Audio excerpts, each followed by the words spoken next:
My mom phoned Friday night and gave me 48 hours to vacate my inherited home. I spent the weekend laying a legal trap. Monday, I sprung it as police watched. I'm a housing rights attorney here in Boston. My entire professional life revolves around protecting people from losing their homes they have every legal right to occupy. I know property law like most people know their own commute. It's automatic, instinctive, second nature to me. For years, I've been fighting landlords, developers, and even greedy family members who try to take what isn't theirs. I live and breathe this stuff. So, when my own mother called me that Friday evening, telling me I had just 48 hours to clear out of a house I legally owned, I didn't panic. I didn't even argue. I just got quiet. And believe me, when I get quiet, that's when things usually start getting very, very dangerous for the other side. To really get why this hit me so hard, you need to understand the house, and more importantly, you need to understand my grandmother, Elaine Warren. She bought that place back in the early 60s, a beautiful, two-story house on a quiet street in the Boston suburbs. It had a wraparound porch, original hardwood floors from 1920, and those bright blue shutters on the front windows that she'd repaint every few years, without fail. Out back, she had a garden. Oh man, that garden was like a second job to her. Peas every spring, vegetables all summer long, and an old wood bench where she'd sit every single evening from June through October. She knew every plant by its variety, and trust me, she had strong opinions about all of them. My parents, Nancy and Harold, they were the corporate ladder types. Promotions, country club memberships, performance reviews at the dinner table. Parenting, for them, was basically a task they delegated. So, in all the ways that truly mattered, my grandmother raised me. Summers and most weekends, from the time I was a little kid, that house was my real home. She taught me how to fix a leaky faucet before I was 10, how to patch drywall, change a tire, even cook a full Thanksgiving dinner from scratch. She had this saying, a man who can maintain things doesn't need to depend on anyone. I'd nod along as a kid, not fully grasping it then. But I understand it now. Deeply. When I got into law school, she turned her sunroom into a study just for me. Plants on every windowsill, perfect light, a small desk tucked into the corner. I sat in there, surrounded by her ferns, studying for the bar exam, with the smell of whatever she was cooking wafting in from the next room. The bar exam, that's a 3-day marathon, and I was absolutely terrified going into it. She didn't offer any big pep talks or motivational speeches. She just kept the coffee hot and left plates of food outside the door. When I passed, she made a full pot roast, and you would have thought I'd won a championship. My parents? They showed up to the celebration, but left early for a business dinner. Grandma just patted my shoulder and said, "Their loss." And that was that. She was like that. No drama, no ceremony. She just showed up, consistently, for 30 years. I remember being maybe 13, convinced I'd completely broken the kitchen faucet. I'd full-on stripped the threads trying to fix a leak myself. I was absolutely terrified to tell her. She came in, looked at it, nodded once, and said, "Okay, now we learned the hard way." She went to the hardware store, bought the right part, came back, and we fixed it together. She didn't make it a lecture. She didn't turn it into a big speech. She just made it normal. That fixing things was part of being a person, and that mistakes were just the price of learning. By the time I was 17, I swear, I probably could have rebuilt half that house from scratch. Looking back, that was exactly her intention. She wrote letters, too, mostly. Every time I was away, college, law school, that summer I clerked in DC, she'd send a letter every couple of weeks. Typed on that old machine she kept on the kitchen desk. News about the neighborhood, updates on the garden, observations about whatever book she was reading. They never felt like she was checking in on me. They felt like dispatches from a place where someone was genuinely glad I existed. I kept all of them. And actually, I kept hers and she kept mine. I found out after she passed that she'd saved every single letter I ever sent her, filed in order, dated, in a wooden box. That one still gets me sometimes. My sister, Stephanie, is 4 years younger than me. She took a different path. Went to the business school my parents picked. Married the man they approved of. Never once pushed back on anything they said. She became what they'd always wanted. I became the one who chose public interest law over corporate. I remember winning my first big case, protecting a group of elderly tenants from an illegal eviction, and hearing my father describe it as small time compared to real law. That dynamic, it's been there for as long as I can remember. When Grandma Elaine passed away 3 years ago, her will was crystal clear. The house went to me full stop. No conditions, no loopholes, nothing left open to interpretation. Her attorney had drafted it carefully, and she'd signed it with full clarity. I also got a letter, in her own handwriting, 3 pages long, tucked in with the will documents. I've kept it in my desk ever since. She wrote that she knew exactly what she was doing and why. That house had sheltered 4 generations, and she wanted it to go to someone who would actually appreciate it. She knew what it meant to me, and she made sure it was protected. My parents sat stone-faced at the reading, didn't say a word on the record. I definitely noted that. I kept my downtown apartment because the suburban commute on 60-hour weeks? That's a grind I wasn't ready to take on yet. But I visited the house regularly, paid every bill, property taxes, insurance, maintenance. I tended the garden when I had time. I even turned down several developer offers over 2 years without much deliberation. Some things, just don't have a price. I had plans to move in eventually. Maybe when my caseload settled, or when I was ready to put a little more space between myself and the city. I wasn't rushing it.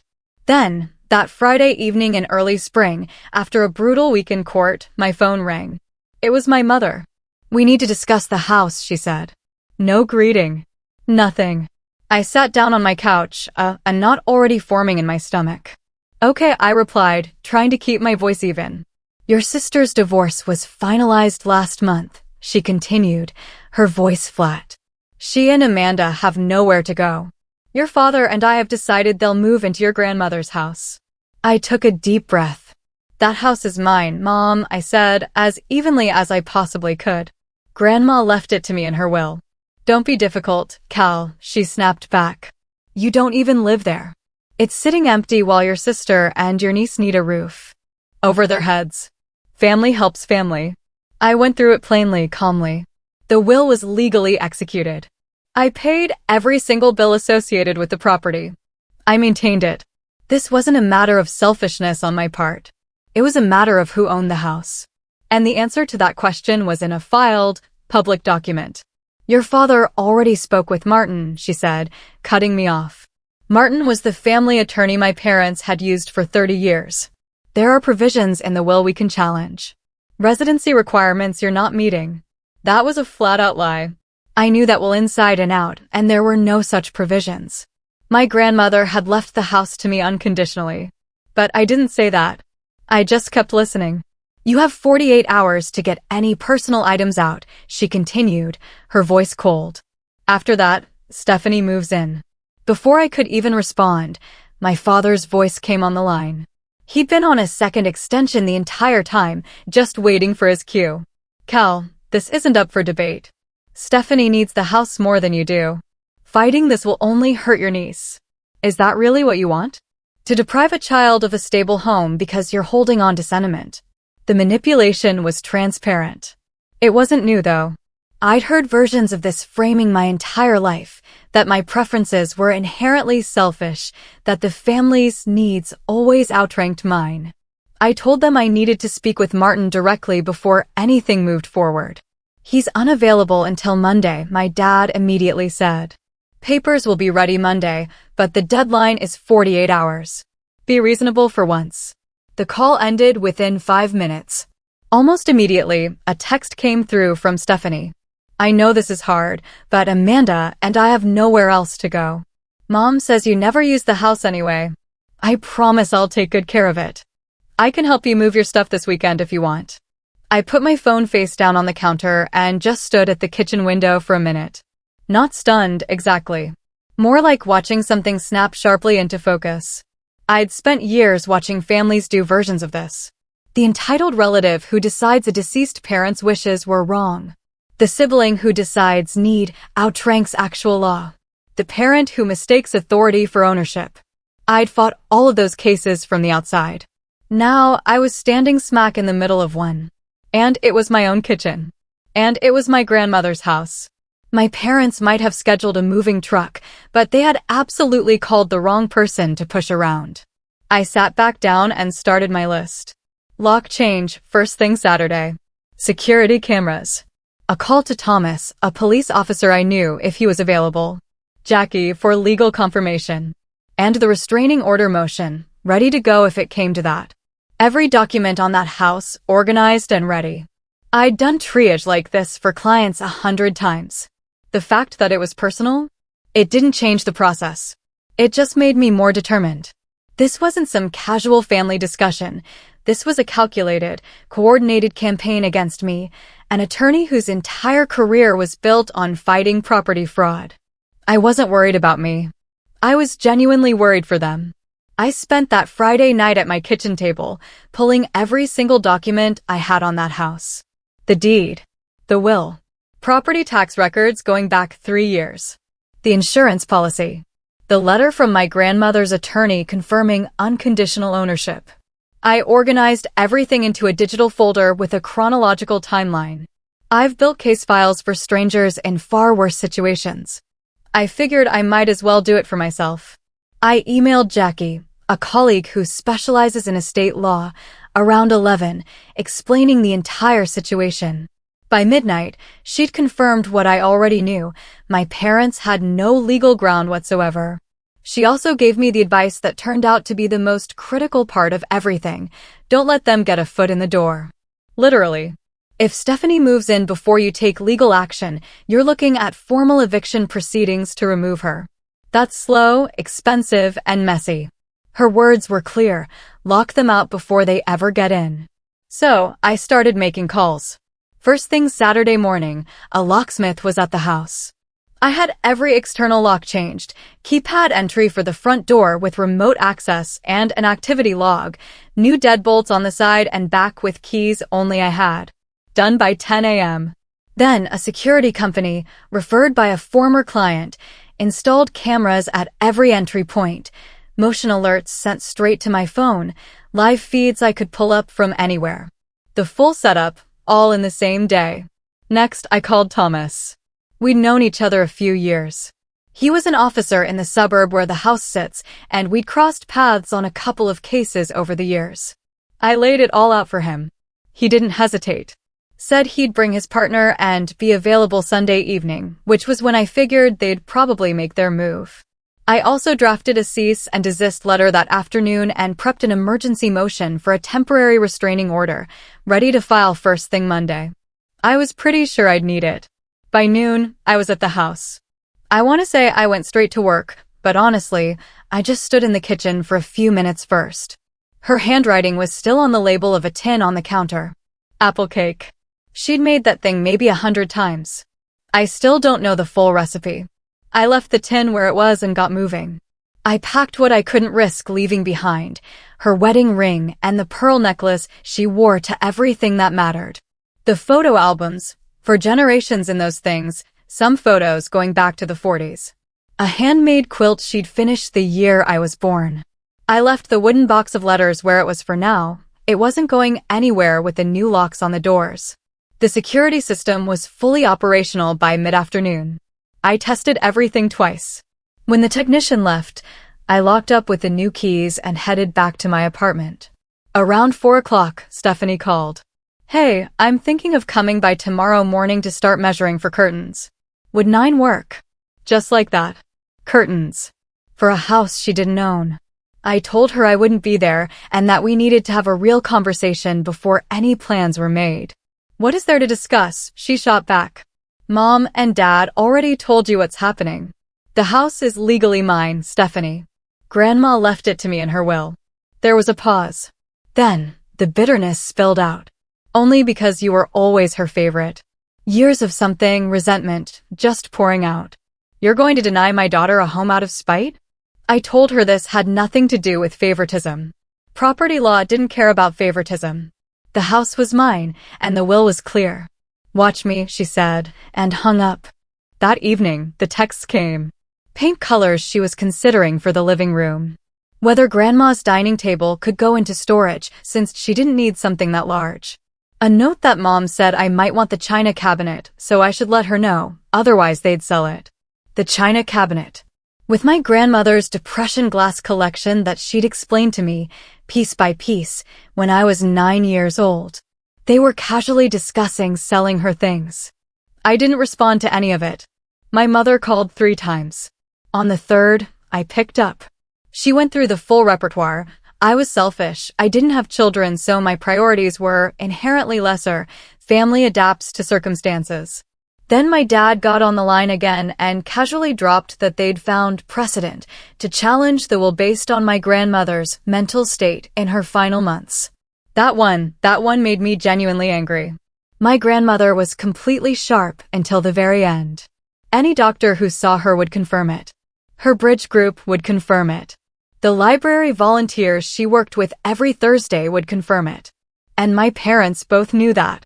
I told my dad what he was suggesting was false, and he knew it, and that any attorney who helped build a case on a fabricated competency claim should understand what that looked like professionally. He said this wasn't over and ended the call. Honestly, taken what my Saturday looked like. I changed all the locks, installed a full security system, prepped a restraining order, drafted a cease and desist, packed irreplaceable heirlooms, and coordinated with a locksmith and a security team. All while being a full-time attorney just off a brutal week in court. Meanwhile, my parents were texting me about furniture ideas for a house they didn't own, and my dad threatened to fabricate a mental competency story about his own deceased mother to a judge. This wasn't a family dispute, it was a hostile takeover attempt, and they were still making speeches while I was already executing a watertight defense. Monday was about to be very educational for everyone on that driveway. Sunday afternoon, the doorbell at my apartment building rang. I checked the building camera and saw my parents and Stephanie standing outside. Stephanie had even brought Amanda, my 5-year-old niece.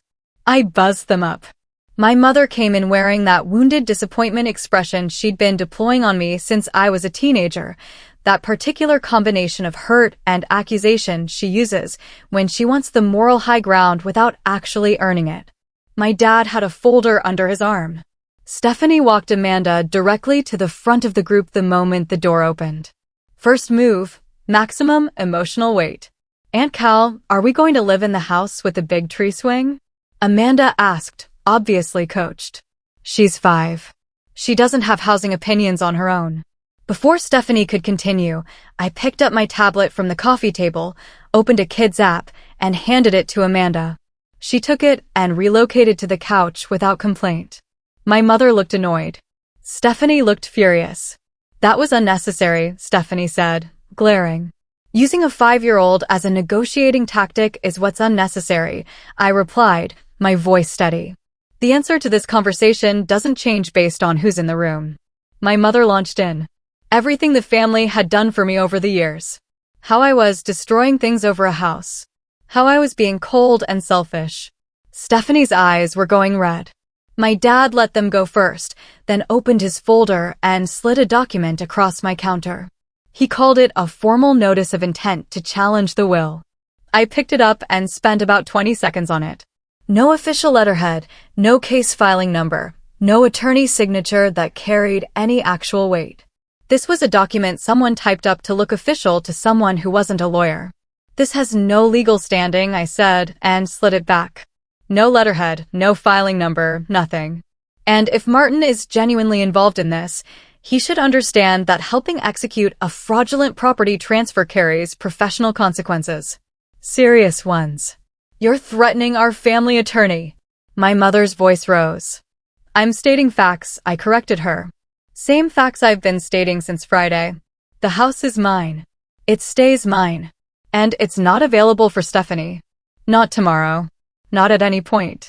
Stephanie cut in, her voice trembling. You know what your problem is? You always made everything about you. Grandma loved you best, and now you're using that to punish my daughter for something she had nothing to do with. This isn't about who Grandma loved more, I said, meeting her gaze. It's about a legally executed will and who the property belongs to. That's it. Everything else you're adding on top of that is your story, not mine. My dad went red. He pulled his folder back across the counter. This isn't over. Be prepared for what comes next. I'm always prepared, I told him, looking him straight in the eye. Are you? They left. Amanda waved from over Stephanie's shoulder as the door closed. I leaned against the wall for about 30 seconds, not unsettled, but focused. Monday was the day that truly counted. My dad, Captain Compliance Notice, had walked into my apartment with a fake document and tried to use my 5-year-old niece as an emotional pawn. He left with a hollow threat. Are you? Isn't a scared man's question. It's a question from someone who already knows what's loaded in the chamber. He brought a bluff. I brought the entire legal system. Those are not equivalent preparations. Monday morning, I took the day off. My supervisor didn't push back. I hadn't missed a day for personal reasons in 6 years, so I had the credit to spend. I filed the emergency temporary restraining order at 8 in the morning and had it granted by 8:45. Actually, 8:40, I remember, because I was already in the car when the confirmation came through. Emergency motions for documented, imminent property threats move fast when the paperwork is solid. I was parked down the street from the house before 9, clear line of sight to the driveway. On the passenger seat beside me, the deed, the will, the attorney's letter confirming unconditional ownership, and the restraining order. Thomas texted at 10 to say he and his partner, Officer Rivera, were 5 minutes out. At 9:30, my phone buzzed. Motion at the front of the house. I pulled up the camera feed and watched my dad doing a full perimeter walk, trying door handles, checking windows, standing in front of the new keypad lock on the front door with the expression of a man whose plan was very much not going as planned. He made a phone call, gesturing at the house while he talked. 20 minutes later, a moving truck rolled up. Then my mother's SUV pulled in behind it. Dad went to meet them in the driveway. More discussion. Then Stephanie walked up to the front door and tried her key, the old one that no longer fit. She tried it again, looked at it, tried a third time. That was my cue. I started my car. I drove over and parked directly behind the moving truck, completely blocking it. 3 faces turned toward me, shock clear on all of them. My mother recovered first. Finally decided to show up and do the right thing, she snapped. I'm here to make sure the right thing happens, I said, my voice calm and steady. Just then, Thomas's cruiser pulled to the curb, right on cue. He and Rivera got out, calm and professional. My dad drew himself up, into that businessman posture, the one designed to make people back down, and asked what this was about. Thomas explained that I'd requested police presence for a potential trespassing situation, and that the property was registered to Cal Warren, who had not granted anyone permission to enter. We're his family. Stephanie blurted out. That doesn't change the property record, ma'am, Rivera said simply, her tone firm. I walked over and handed copies of the restraining order to each of them. I waited while they read. My mother's expression went from confident to uncertain. Stephanie's went from uncertain to something closer to panic. My dad read the whole document slowly, jaw tight, then looked up and told me this wouldn't stand and that Martin was already preparing the challenge to the will. That's interesting, I said, pulling out my phone. Because I called Martin this morning. I pressed play. On the recording, Martin's professional voice clearly stated, for the record, Mr. Warren, I never advised the Warren family that there were grounds to contest Elaine Warren's will. The will is legally sound and Cal Warren is the sole, rightful owner of the property at 42 Maple Street. I have not prepared, nor will I prepare, any documents challenging this fact. If Harold or Nancy Warren have represented otherwise, they have misrepresented my professional opinion and my services. The color left my dad's face in a way I'd genuinely never seen before. My mother looked from him to me, then back to him. Her voice came out quiet, almost a whisper. You lied to me? He blustered. Martin was being overly cautious. There are other attorneys. No reputable attorney would touch a challenge this thin. I cut him off, my voice unwavering. The will was properly executed. My grandmother was fully capable until the very end. Every doctor and person who knew her would confirm it. There are simply no grounds. It turned out every attorney they'd ever consulted had apparently told them the same thing, but I didn't have the full picture on that yet. That came later. My mother was still staring at my dad, not at me. Something was visibly shifting between them in real time. Some version of the story she'd been telling herself about this whole situation was coming apart, and she was starting to see the seams. She asked him again, more quietly this time, had he actually talked to Martin? Had Martin actually said they had a case? My dad just muttered about caution one more time and then stopped talking entirely. Stephanie eventually asked what was supposed to happen now. Their stuff was in the truck. They'd already given up their apartment. There was real distress underneath her words. And I noticed it, but distress doesn't override property law, and it certainly doesn't make what my family attempted acceptable. I told her I'd send her a list of short-term rentals in the area. That I was sorry she was in a difficult spot, but the house wasn't an option. My dad just said, let's go. In that way, that means the conversation is over because he lost it. He guided my mother toward the car. Stephanie argued about the truck. He told her to figure it out. They left. Rivera confirmed to the departing cars that the restraining order was active and any entry attempt would have immediate legal consequences. Thomas walked over after they pulled out. You okay? He asked. I looked at the house, the porch swing, the garden pushing through along the back fence, the blue shutters she'd last repainted the spring before she died. Better than okay, I said. I think I'm exactly where I need to be. The days after were pretty predictable. Extended family I hadn't heard from in years suddenly had strong opinions. My mother's sister, Aunt Dorothy, even left a voicemail saying my grandmother would be ashamed of me. The irony wasn't lost on me. They were invoking Grandma's name to pressure me into violating her explicitly stated, legally filed, signed in front of witnesses' wishes. Not one of them caught that. My cousin Jake was one of the only ones who actually asked for my side before forming an opinion. When I explained it, he texted back, that sounds exactly like Uncle Harold and Aunt Nancy. Good for you. I've always liked Jake. His mom was in the voicemail group, by the way. Families are complicated like that. Stephanie alternated between angry and desperate. You've ruined everything would come through. Then, a few days later, please, just a few months until I can save up a deposit. I held the same position both times. I'd offered to help her find alternative housing and contribute to a security deposit, and that offer stayed on the table. But the house wasn't moving. She and Amanda ended up moving into my parents' guest house in the meantime, which I found out later through a mutual friend. So, the whole nowhere to go framing had been somewhat overstated from the start. But the part that truly hit me, that really made me real, came about a week after that Monday confrontation. An email from Martin.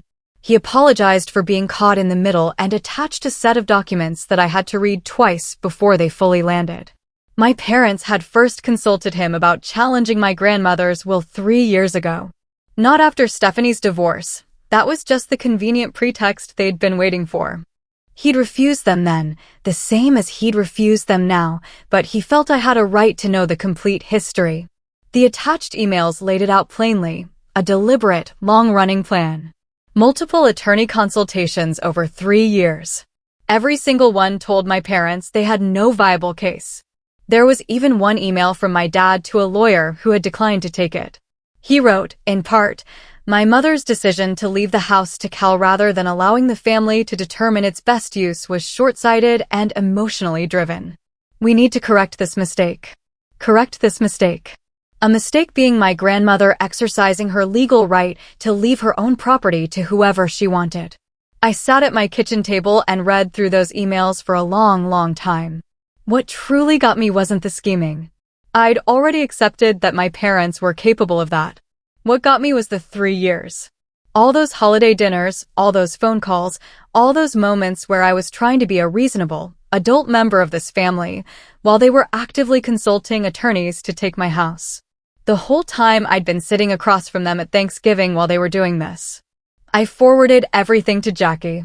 Her response was short and direct. This was bordering on conspiracy to commit property fraud, and this documentation will end any future challenge attempt permanently. She wasn't wrong. About a month later, my dad sent a certified letter threatening renewed legal action.